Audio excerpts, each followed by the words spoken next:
Let's go to Kevin and Brick. Kevin? Hey, what's going on, guys? What's up, baby? How we doing? Good. So as a Yankee fan, I do appreciate the fact that they put a sustainable team out there and they compete every year.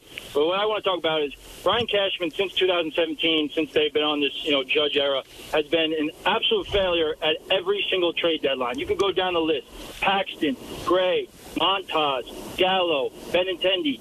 Every trade deadline, he brings in guys that bring no impact to Okay, playoff so baseball whatsoever. you just left out Anthony Rizzo. Was that a good trade deadline pickup? It's been okay. No. The year they got him, was it a good pickup? Now, re-signing him, different story. Is Chisholm a good? Is Chisholm a good pickup? Is Chisholm a good pickup? Chisholm's been okay so far. No, he has not been okay, Kev. He's been outstanding. He had a good series in Philly. He's cooled down. No, he has not. No, that's just incorrect, Kev. He's been the hottest hitter on the Yankees. He has 9 home runs. He's 10 for 10 in stolen bases. How could you say he's just been okay? Other than Michael Kopech, he's probably the most significant trade deadline pickup of baseball. And they have him for 2 more years. Come on, Kev. You've got an agenda there or a narrative, and thank you for the phone call. You're not right. Yeah, the pitching pickups that he's had, and you keep going back to Verlander, and Verlander ended up being a bad decision. And you know why they didn't get Verlander? Because they didn't think they were going to win that year.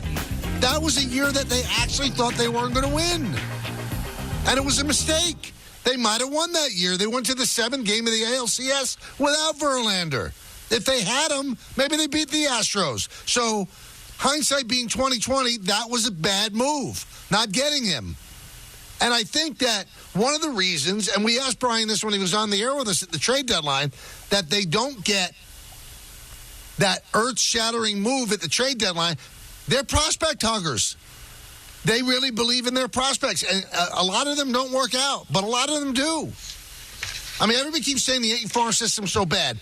They've got the top catcher OPS for the last 4 months on their team out of their system, Austin Wells.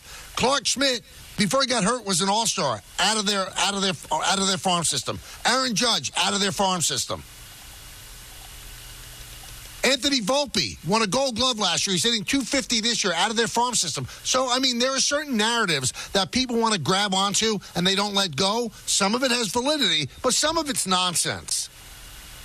I think that they've got to take a good look at things during the offseason and go, why do we hug these prospects so much?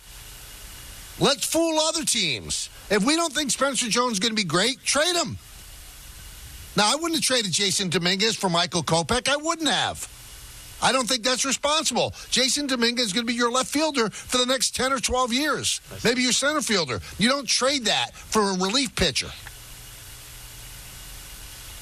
Listen, these to me, they're fascinating conversations because you're coming at it from all angles. Look at the Mets. The Mets did little incremental moves, and you know what? They've all worked. Sometimes the big swing you don't need. You just need the little incremental move that works.